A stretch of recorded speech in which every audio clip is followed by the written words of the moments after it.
Good morning दोस्तों। जैसे आज तक के मॉडर्न इंडियन हिस्ट्री के चैप्टर्स में हमने पढ़ा कि भारत में इंडियन नेशनल कांग्रेस की स्थापना कैसे होती है, ठीक है। उसके बाद हमने उसकी फेजेस पढ़े, मॉडरेट फेज और एक्सट्रीमिस्ट फेज। उसके बाद में हमने लेटेस्ट में क्या पढ़ा, तो वो पढ़ा बंगाल का पार्टीशन, मुस्लिम लीग की स्थापना, ठीक है। उसके बाद में हमने सूरत का अधिवेशन जो कि सूरत में हुआ था, किसकी अध्यक्षता में, वो तो हुआ था रासबिहारी बोस जी की अध्यक्षता में, वो भी हमने पढ़ा। अभी गदर पार्टी भी हमने पढ़ी। तो इससे रिलेटेड कुछ क्वेश्चंस आपको पूछे गए थे, जो क्वेश्चन आज हम डिस्कस करेंगे। इंडिगो रिवॉल्ट भी उसमें से एक था। तो इसके आधार पर कुछ क्वेश्चन देखते हैं। अभी सबसे पहला क्वेश्चन जो है वो है the Bengali play Nil Darpan by Dinabandhu Mitra was about. मतलब दीनबंधु मित्र ने नील दर्पण नाम का जो नाटक, जो प्ले लिखा था, वो किसके बारे में इंफॉर्मेशन देता है?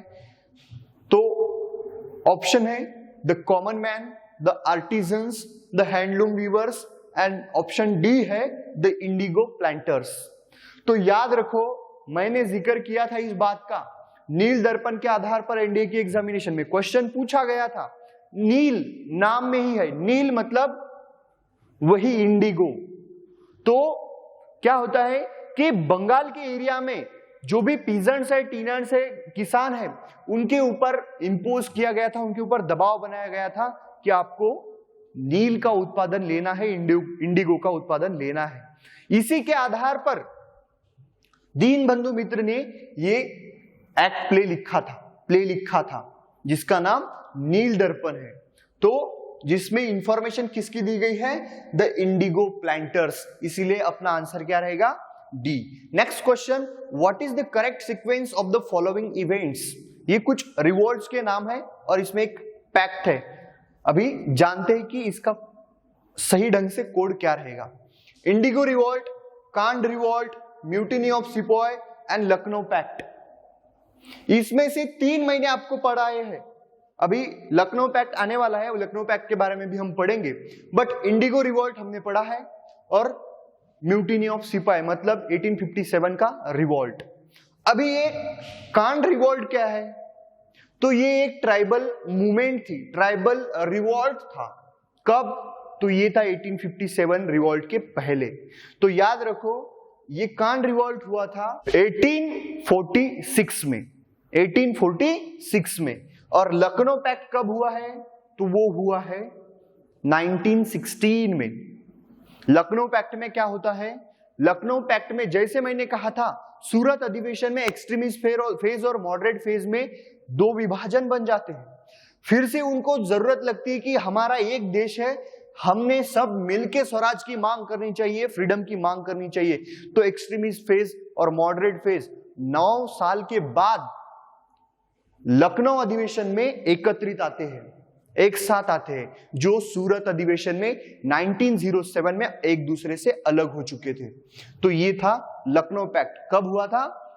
1916 में। इंडिगो रिवॉल्ट, तो इंडिगो रिवॉल्ट होता है 1859 और 60 में। और म्यूटिनी ऑफ सिपॉय कब होता है? तो होता है 1857 में। तो आपको जैसे पता ही चला होगा। तो सबसे पहले क्या आता है? कांड रिवॉल्ट, क्योंकि वो 1846 में हुआ था। उसके बाद आएगा इंडिगो रिवॉल्ट, उसके बाद आएगा म्यूटिनी ऑफ सिपॉय, क्योंकि 1857 में था, मतलब 2 के बाद आना चाहिए 3। अभी कौन सा है? एक और एक। अभी 2 ऑप्शन में झगड़ा है। अभी इसमें से देखते हैं तीसरा क्या है। अभी म्यूटिनी ऑफ सिपॉय के बाद आता है अपना इंडिगो रिवॉल्ट, मतलब 3 के बाद 1 आना चाहिए। तो ऑप्शन क्या रहेगा? बी। और आखिरी में अपना लखनऊ पैक्ट 1916 में हुआ था। तो ऑप्शन रहेगा बी। नेक्स्ट क्वेश्चन, ये इंडियन नेशनल कांग्रेस से रिलेटेड कुछ क्वेश्चंस है। Which of the following preceded the first session of Indian national Congress?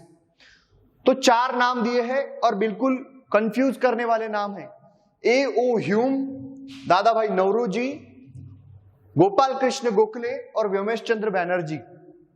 चारों नाम कंफ्यूज करने वाले हैं और बड़े लीडर हैं। अभी सबसे पहले नाम है A.O. ह्यूम। इन्होंने आईएनसी इंडियन नेशनल कांग्रेस की स्थापना की थी बट अध्यक्ष नहीं थे। दादा भाई नौरोजी ये इंडियन लीडर थे जिन्होंने इंडियन नेशनल कांग्रेस की स्थापना में महत्वपूर्ण योगदान दिया था बट वो अध्यक्ष नहीं बने थे। गोपाल कृष्ण गोखले मॉडरेट फेज के एक बड़े ही नेता थे बट वो फर्स्ट सेशन के प्रेसिडेंट नहीं बने थे।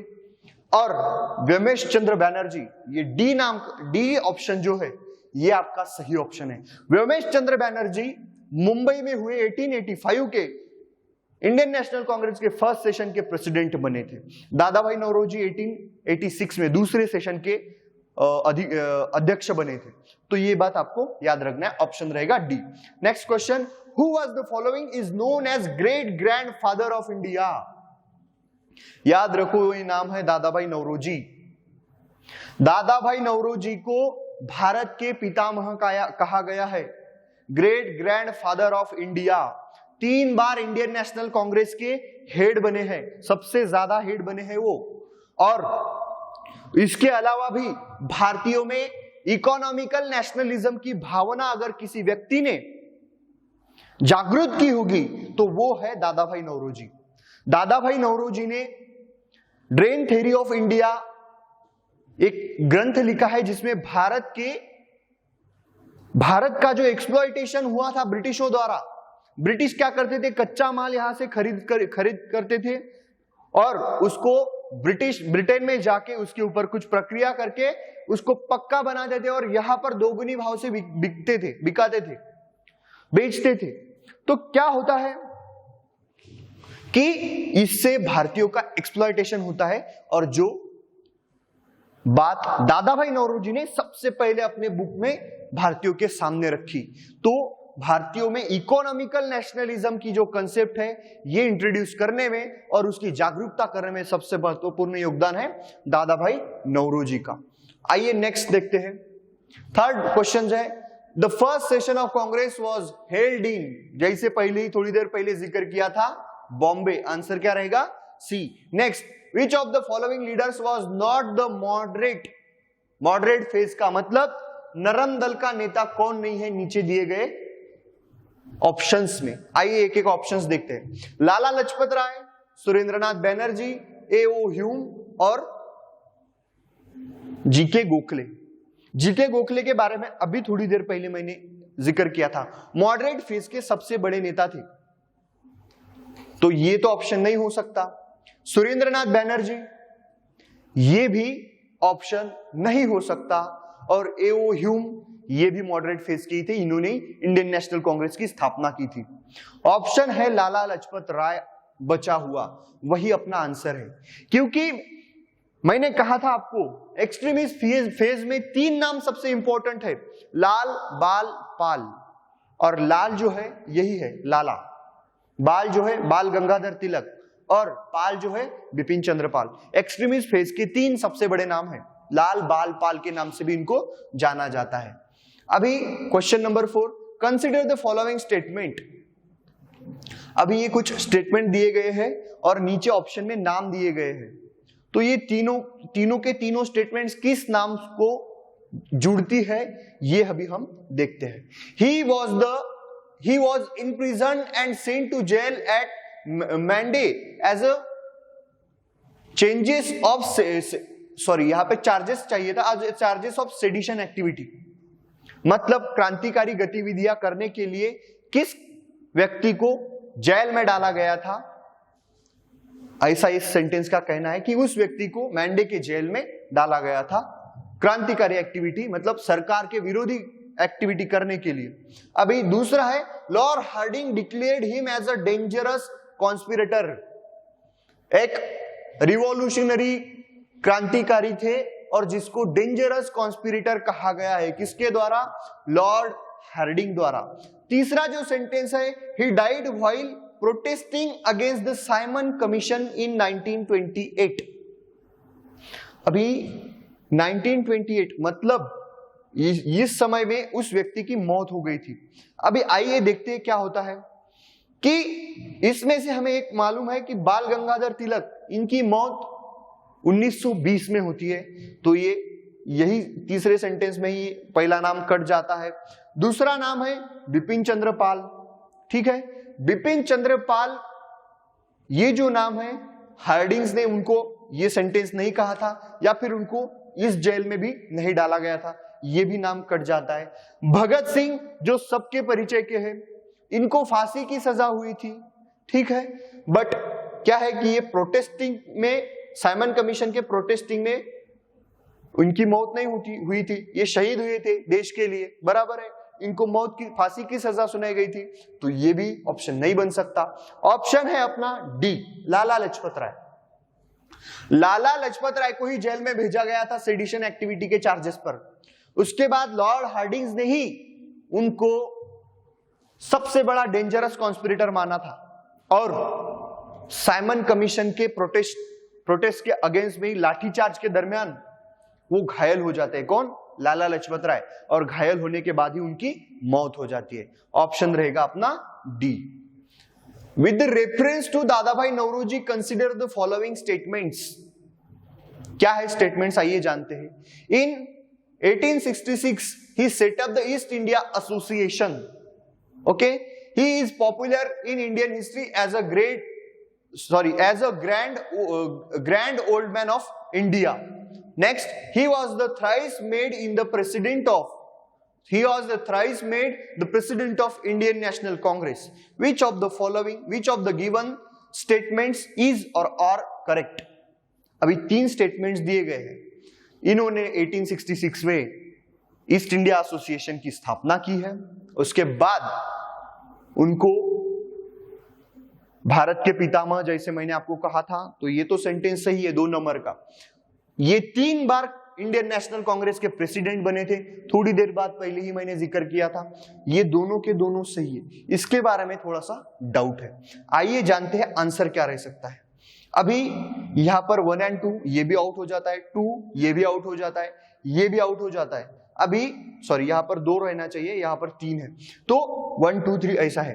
तो ये ऑप्शन बन सकता है क्योंकि ये दोनों स्टेटमेंट के बारे में हमें पता है, इसके बारे में तो हमने जाना नहीं था, बट ये दोनों जिस ऑप्शन में रहेंगे वही अपना ऑप्शन रहेगा। ऑप्शन क्या रहेगा अपना? डी। तो ईस्ट इंडिया एसोसिएशन की भी स्थापना दादा भाई नौरोजी ने की है, ये बात आपको यहां पे क्लियर करना है। सिर्फ 2 ऑप्शन पर ही रुकना नहीं है, ये जो ऑप्शन है इसको देखना है और ये समझना है कि क्या है, क्योंकि एग्जामिनेशन में क्वेश्चन कैसा पूछा जाएगा इस बात की कोई गारंटी नहीं है, तो ये भी आपको जानना जरूरी बनता है। अभी पार्टीशन ऑफ बंगाल एंड स्वदेशी मूवमेंट के बारे में कुछ क्वेश्चंस है। With the reference of स्वदेशी movement consider the following statements. Statements क्या है आइए जानते हैं। Students organizing packeting of shops selling foreign goods. ठीक है, स्टूडेंट्स ने एक ऑर्गेनाइजेशन किया था जिसमें शॉप्स जो भी फॉरेन गुड्स की सेलिंग करते थे उसके ऊपर तो बंदी आई थी स्वदेशी मूवमेंट में। नाम ही स्वदेशी था, मतलब जो देशी है, जो देश में बनता है वही यूटिलाइज करने का। जैसे मैंने आपको क्लियर में बता दिया था, इसका स्पष्टीकरण भी दिया था। अभी दूसरी स्टेटमेंट है, there was no Muslim participation in movement.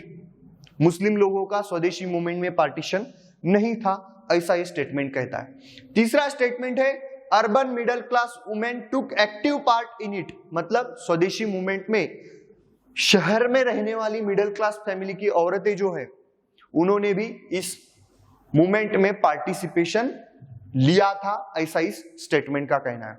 आइए जानते हैं आंसर क्या है। अभी आंसर है इसका सी। क्या कहा गया है यहां पर? स्टेटमेंट हमें करेक्ट कौन सी है ये पूछा गया है।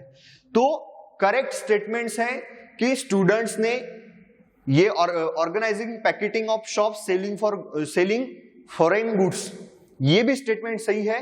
और तीसरा जो स्टेटमेंट है कि उस मूवमेंट में, स्वदेशी मूवमेंट में हमने देखा है कि यहां पर मिडिल क्लास की औरतों ने भी पार्टिसिपेट किया था, बट मुस्लिम पार्टिसिपेशन उस मूवमेंट में नहीं था, क्योंकि यहां पर मुस्लिम लीग की मांग बढ़ती है। मुस्लिम लीग की भी स्थापना उसी दौरान होती है, ठीक है। और ब्रिटिशों ने डिवाइड एंड रूल की पॉलिसी यहां पर फॉलो की थी और अमल में भी लानी शुरू कर दी थी।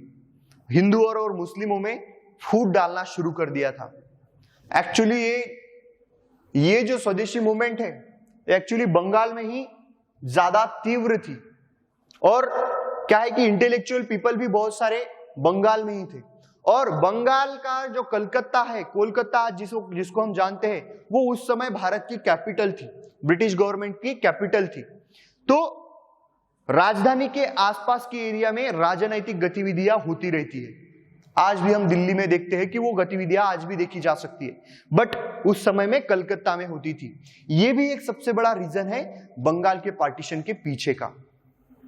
तो हिंदू और मुस्लिमों में अगर डिवाइड किया जाए तो ये आपस में झगड़े इनके चालू रहेंगे, बट राज हमारा चलता रहेगा, ये मोटो था। अभी आंसर क्या रहेगा? तो आंसर रहेगा सी। ये पहली स्टेटमेंट सही है और ये दूसरी स्टेटमेंट सही है।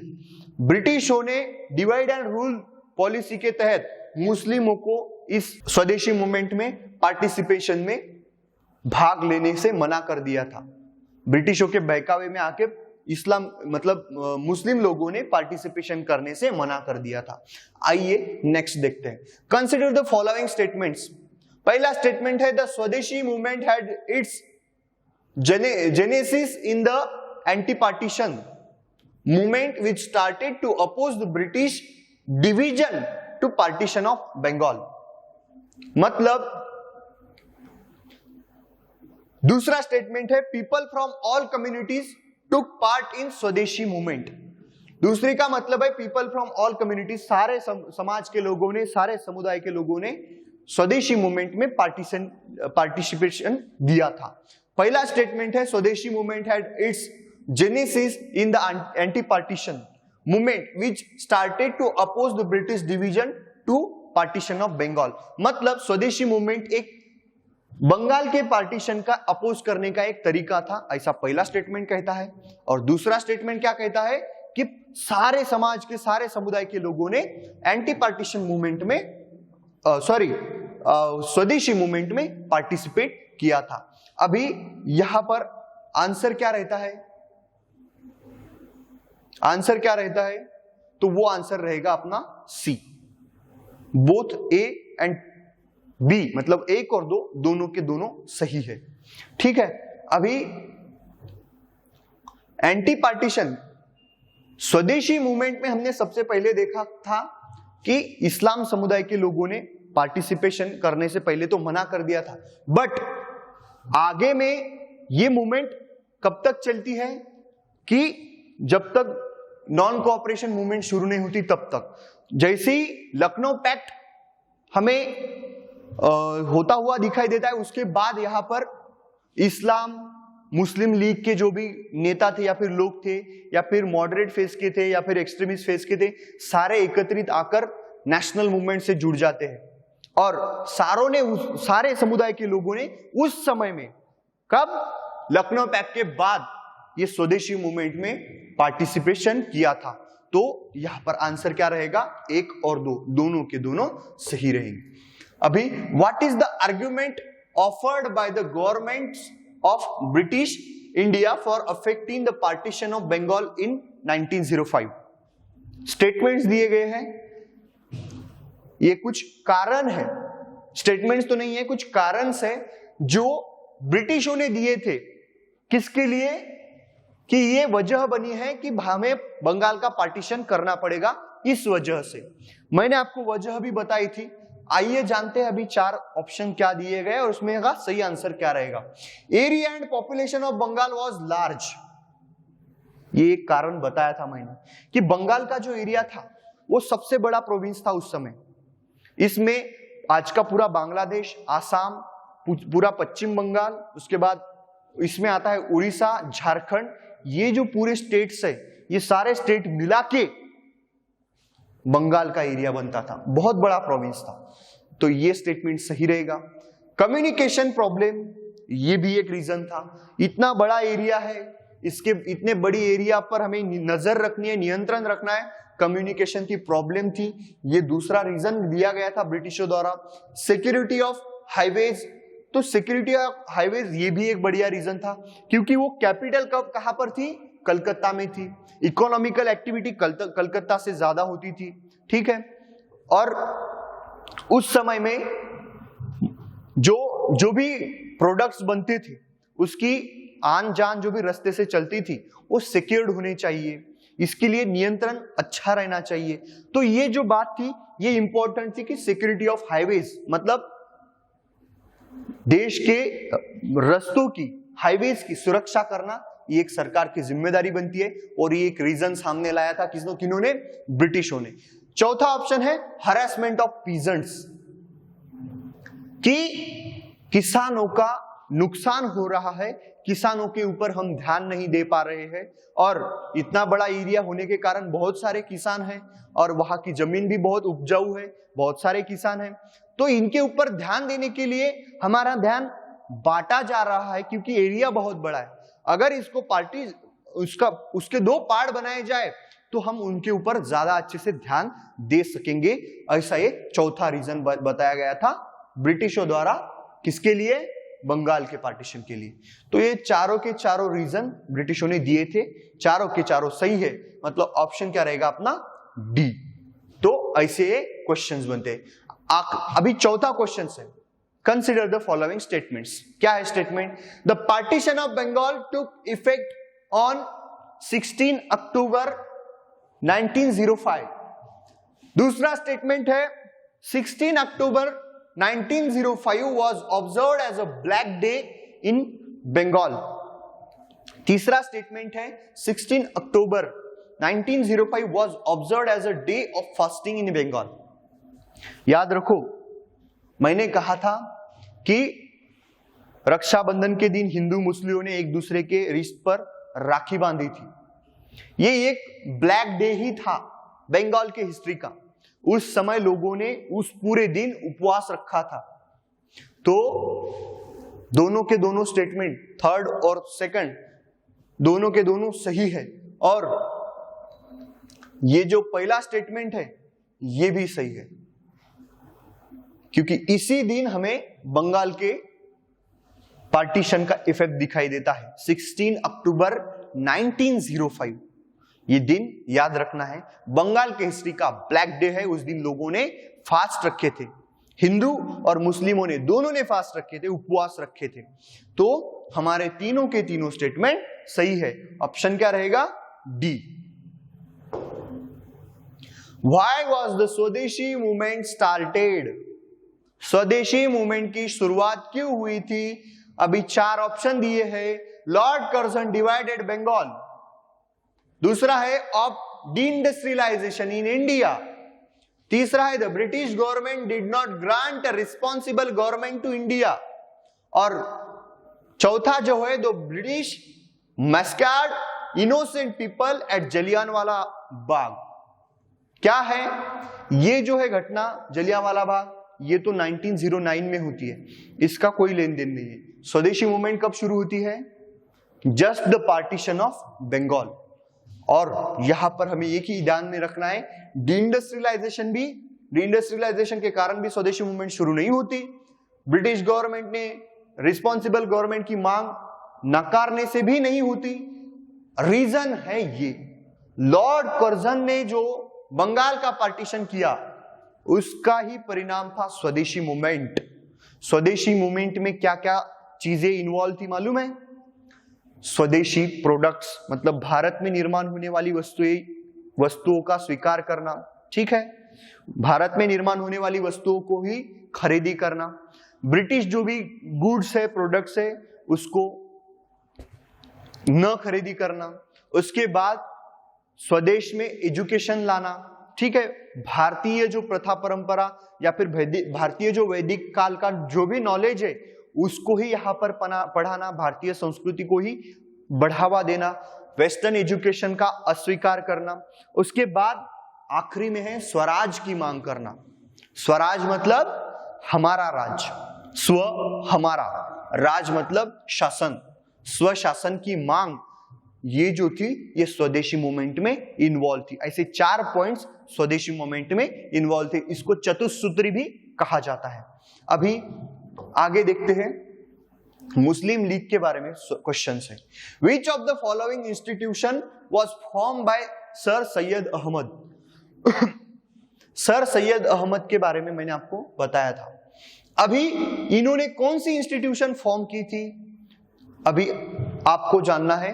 मुस्लिम लीग, पैट्रियटिक एसोसिएशन, और तीसरा जो है अपर इंडियन मोहम्मदियन एसोसिएशन, और चौथा ऑप्शन है नेशनल कॉन्फ्रेंस। अभी यहां पर हमें याद रखना है कि सर सैयद अहमद ये एक मुस्लिम व्यक्ति का नाम है, आपको पढ़ने से ही पहचान में आ जाता है। अभी यहां पर मुस्लिम लीग एसोसिएशन ये आपके दिमाग में क्लिक हो सकता है कि इसकी स्थापना की गई है, बट याद रखो सर सैयद अहमद ने पैट्रियटिक एसोसिएशन की स्थापना की थी। किन्होंने? सर सैयद अहमद ने। The Lucknow Congress session of 1916 is noted for, किसके लिए नोटेड है? अभी आज के लेक्चर में मैंने बहुत बार जिक्र किया है लखनऊ पैक्ट का, लखनऊ सेशन का। तो आइए स्टेटमेंट्स देखते हैं। The session given by the concession given by the Congress to the Muslim League, the former acceptance of separate electorals। ठीक है, ये पॉइंट याद रखो कि क्या है, कांग्रेस ने मुस्लिम लीग की सेपरेट इलेक्टोरल्स की जो मांग थी वो मान ली थी। ये पहला स्टेटमेंट है। The election of Muslim president of the Congress, Congress के प्रेसिडेंट मुस्लिम बनेगा, ये बात मान ली थी। ये बात हुई थी लखनऊ के सेशन में, ये भी जानना है। The merger of Muslim League with the Congress temporary, मतलब यहां पर क्या है, ये मर्जर या फिर मर्गर, जो भी आपको स्पेल अच्छा लगता है, कि मर्ज हो गए हैं कौन कौन? मुस्लिम लीग विथ कांग्रेस टेम्पोररीली, मुस्लिम लीग और कांग्रेस का एकीकरण हो जाता है इस एक्ट के तहत। ये बात हुई थी क्या? अभी नॉन ऑफ द अबव। इसमें आंसर क्या रहेगा? तो आंसर रहेगा आपका सी, क्योंकि हमें लखनऊ पैक्ट में क्या दिखाई देता है कि यहां पर मुस्लिम लीग और इंडियन नेशनल कांग्रेस एकत्रित आते हुए दिखाई देते हैं, जैसे मैंने आपको बताया था। विच of the following was the founder of all India Muslim league, ये भी हमने पढ़ा था। ऑप्शन है हकीम अजमल खान, अजहर अली खान, ठीक है, ये दो नाम है। आगा खान एंड मोहसिन उल मुल्क, हसन इमाम एंड महजर उल हक, और डी है मौलाना मोहम्मद अली। अभी ऑप्शन रहेगा आपका बी, आगा खान एंड मोहसिन उल मुल्क। आपको मैंने बताया था इन्होंने मुस्लिम लीग की स्थापना की थी। अभी चौथे नंबर का क्वेश्चन है, in which place Ghadar Party was found. Ghadar party के बारे में भी हमने पिछले वाले लेक्चर में पढ़ा था। गदर पार्टी एक रिवॉल्यूशनरी एक्टिविटी करने वाली पार्टी थी, और जिसका हेड कहां पर था? हेडक्वार्टर था सैन फ्रांसिस्को में। भारत के बाहर हुआ था, इसीलिए यहां पर पूरे के पूरे नाम भारत के बाहर के ही दिए गए थे, बट आपको पर्टिकुलरली याद रखना था कि कहां पर हुआ था, तो सैन फ्रांसिस्को में। अभी आखिरी क्वेश्चन है, who was the founder of Ghadar party. Ghadar party के सबसे बड़े फाउंडर नेता कौन थे? तो नाम रहेगा, ऑप्शन है लाला हरदयाल, सोहन सिंह भाकना, तारकनाथ दास, ऑल ऑफ द अबव। तीन नाम दिए थे मैंने, और ए बी सी यहाँ के तीनों बराबर है। चौथा जो ऑप्शन है ऑल ऑफ द अबव, मतलब आंसर क्या रहेगा अपना? डी।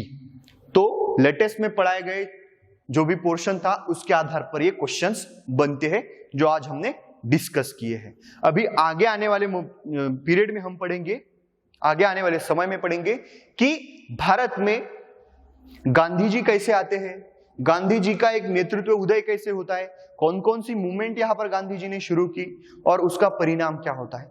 आइए जानेंगे नेक्स्ट लेक्चर में।